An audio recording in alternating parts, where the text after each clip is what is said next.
Good morning students. आज का topic है एंजाइम्स, जो सेमेस्टर 1 में है कोर्स में।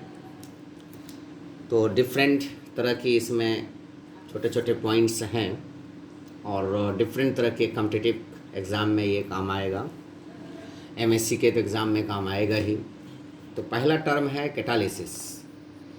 कैटालिसिस ये एक फेनोमेनन है जिससे किसी भी केमिकल रिएक्शन का कैटलिस्ट के प्रेजेंट में, यानी कैटलिस्ट क्या है, एक केमिकल है, के प्रेजेंट में चेंज होता है। Change in chemical reactions in presence of catalyst. Catalyst की उपस्थिति में केमिकल रिएक्शन में चेंजिंग आना, यानी बढ़ाना या घटाना रेट में। इसलिए कैटलिस्ट दो तरह का होता है, एक पॉजिटिव जो रेट इंक्रीज करता है, एक निगेटिव जो रेट ऑफ रिएक्शन को डिक्रीज करता है।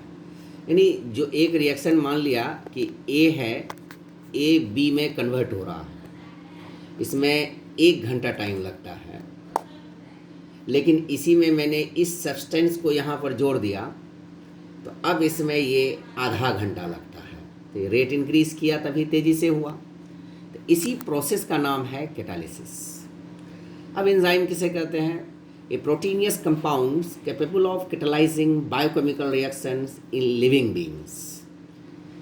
मतलब कैटलिस्ट ओवरऑल कहीं पर भी हो सकता है, आउटसाइड इनसाइड, लेकिन एंजाइम जो है जो सिर्फ लिविंग सेल के जरिए बनता है और ये एक प्रोटीनियस कंपाउंड है, यहीं से पता चलता है, और जो बायोकेमिकल रिएक्शन को कैटलाइज करता है। इसको हम बायोकैटलिस्ट भी कहते हैं। टर्म एंजाइम जो है ये विली कुने ने दिया था, लेकिन इसको पॉपुलराइज जो है ये बुकनर ने किया था, जिसकी वजह से इनको नोबेल प्राइज़ भी मिला। एंजाइम क्या है? एक प्रोटीन है, यानी इनका प्रोटीन नेचर ऑफ एंजाइम किसने निकाला था? सुमनर ने निकाला था। जाइमेज एक एंजाइम कॉम्प्लेक्स है जो कि ईस्ट में पाया जाता है, यानी ये एक ग्रुप ऑफ एंजाइम है। इसको बुकनर ने निकाला था, इसके ऊपर वजह से इनको नोबेल प्राइज़ भी मिला था। ये एक ऑर्गेनिक कैटलिस्ट है एंजाइम। आप लोग जानते हैं ऑर्गेनिक और इनऑर्गेनिक किसे कहते हैं। कार्बन कंपाउंड को ऑर्गेनिक कहते हैं। और ये सबसे इम्पोर्टेंट पॉइंट इसमें है कि कैटलिस्ट से ये डिफरेंट क्यों है, क्योंकि ये लिविंग सेल के जरिए पैदा होता है, बनता है, और इसकी क्वांटिटी जो है रिएक्शन को तेज करने के लिए बहुत कम क्वांटिटी चाहिए, यानी मीगर अमाउंट चाहिए। और एंजाइम की सबसे इम्पॉर्टेंट फैसिलिटी है, क्वालिटी है कि ये qualitatively quantitatively remain same before and after the reactions. यानी जब कोई वकील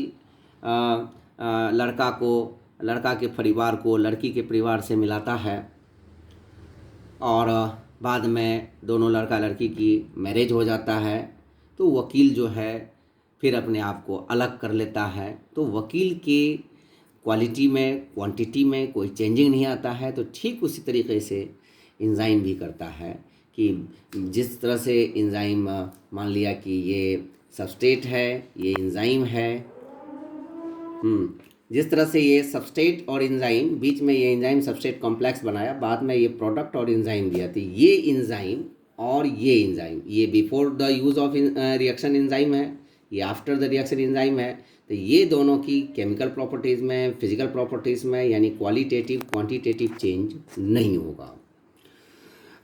does not start reaction, only increase the rate of reactions. मतलब ये कोई भी एंजाइम जो है रिएक्शन को स्टार्ट नहीं करता है, सिर्फ ये रेट को इंक्रीज करता है। कैसे करता है? बाय डिक्रीजिंग एनर्जी ऑफ एक्टिवेशंस, जो बाद में हम बताएंगे। विटामिन्स, एंजाइम्स और हार्मोन्स को हम बायोरेगुलेटर्स या मेटाबॉलिक रेगुलेटर्स कहते हैं। राइबोजाइम आमतौर से लोगों का एग्जाम है कि ये एक एंजाइम है। एंजाइम तो है, लेकिन ये नॉन प्रोटीनियस एंजाइम है। ये क्या है? एक आरएनए का टुकड़ा है, वो आरएनए जिसके अंदर कैटालिटिक प्रॉपर्टी पाई जाती है। ये बहुत ही इम्पोर्टेंट पॉइंट है for class 11, for class MSc, BSc and for specially for CSIR and NET. Enzymology, study of enzymes, ये आप सभी जानते हैं, याददाश्त के लिए मैंने लिख दिया है।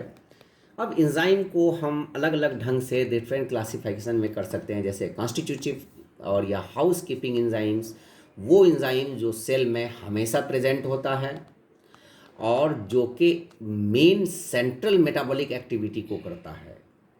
यानी सेल के अंदर तो एंजाइम प्रेजेंट रहता है, लेकिन बहुत सारे एंजाइम्स ऐसे हैं जो हमेशा काम करता है, बहुत सारे एंजाइम्स ऐसे हैं जो कभी कभी काम करता है।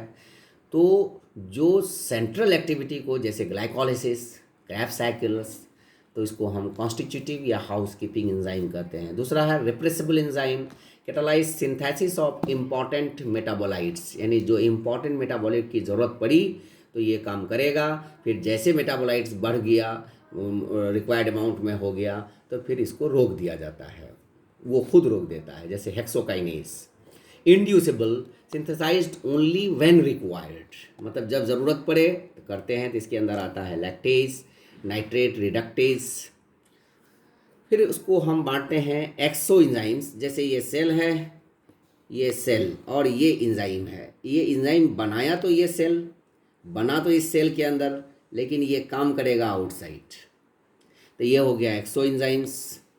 लेकिन अगर ये सेल है और इसमें ये E1 मान लिया, एग्जाम्पल दे दिया, यहाँ E2 दे दिया, तो अगर ये एंजाइम इसी में बना और यहीं पर काम किया, तब ये एंडो एंजाइम्स हो जाएगा। एक्सो एंजाइम को हम एक्स्ट्रा सेलुलर एंजाइम भी कहते हैं। एंजाइम्स इन डाइजेस्टिव जूस, टीयर्स, सलाइवा में जो लाइसोजाइम्स होता है। उसके बाद एंडो एंजाइम्स का जो इम्पॉर्टेंट, इसको इंट्रासेलुलर एंजाइम्स भी कहते हैं, जो सेल के अंदर ही बनता है और सेल के अंदर ही काम करता है। तो जैसे क्रेब साइकिल का एंजाइम है और ग्लाइकोलाइसिस का एंजाइम है और वगैरह वगैरह। कुछ इम्पॉर्टेंट फैक्ट्स हैं। रेनेट टेबलेट, रेनेट टेबलेट क्या है? रेनेट टेबलेट आमतौर से जिसको दूध डाइजेस्ट नहीं होता है तो उसको रेनेट टेबलेट दिया जाता है। क्यों दिया जाता है? क्यों उसमें रेनिन एंजाइम होता है, और ये रेनिन एंजाइम काफ के चौथे स्टमक, जिसको एब एमोसम कहते हैं, ये बहुत ही कॉम्पिटिटिव पॉइंट है। फोर्थ पार्ट, यानी काफ यानी रूमिनेंट जितना भी है उसके स्टमक में 4 पार्ट होता है, तो जो फोर्थ पार्ट होता है जिसको एब ओमेसम कहते हैं, वहाँ से ये एंजाइम निकाला जाता है, जिससे टेबलेट बनाया जाता है, और ये दूध के डाइजेशन में मदद करता है। काइमोसिन, ये चीज़, मिल्क से चीज़ बनाने में इसका यूज़ किया जाता है। प्रोटीएज एंड एमाइलेज, इसको डिटर्जेंट में डालते हैं। ये सब क्वेश्चन पूछा जा सकता है कि कौन सा एंजाइम डिटर्जेंट्स में डालते हैं, क्यों डालते हैं? क्योंकि जो प्रोटीन का दाग और धब्बा लगता है, या स्टार्च का जो दाग धब्बा लगता है, या लिपिड्स का जो दाग धब्बा लगता है, तो उसको दूर करने के लिए, उस दाग को हटाने के लिए डिटर्जेंट्स में ये एंजाइम डाल देते हैं। तो ये जो इम्पॉर्टेंट फैक्ट्स है, और हाँ क्या कहते हैं कि जैसे एग्जाम्पल दिया रेनेट टेबलेट्स या रेनिन। अब ये रेनिन जो है 2 तरह से लिखा जाता है, एक RENNIN, एक RENIN। कभी कभी ये क्वेश्चन पूछा जाता है नीट में, CSIR नेट में, और MSc में भी, और किसी कॉम्पिटिटिव एग्ज़ाम में GK के तौर पे डबल N वाला और सिंगल N वाला है, याद रखना है। डबल N ये एंजाइम है जो स्टमक में पाया जाता है, जो प्रोरेनिन के फॉर्म में पाया जाता है, और सिंगल N वाला ये हार्मोन है जो किडनी से निकलता है। ये बहुत ही इम्पॉर्टेंट पॉइंट है, और इम्पॉर्टेंट पॉइंट है।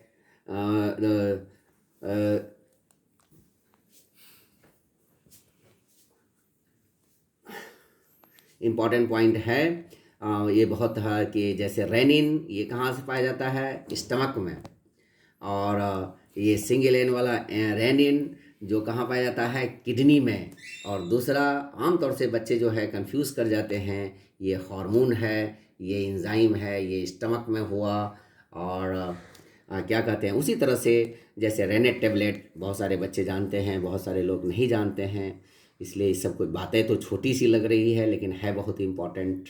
और काइमोसिन, और जैसे प्रोटीज, और यहाँ पर एक लाइपेज भी होता है, जैसे खाने पीने पर चर्बी वर्बी का काम लग जाता है, तो इसलिए आज यहाँ तक रखें। नेक्स्ट लेक्चर में आगे हम कंटिन्यू करेंगे।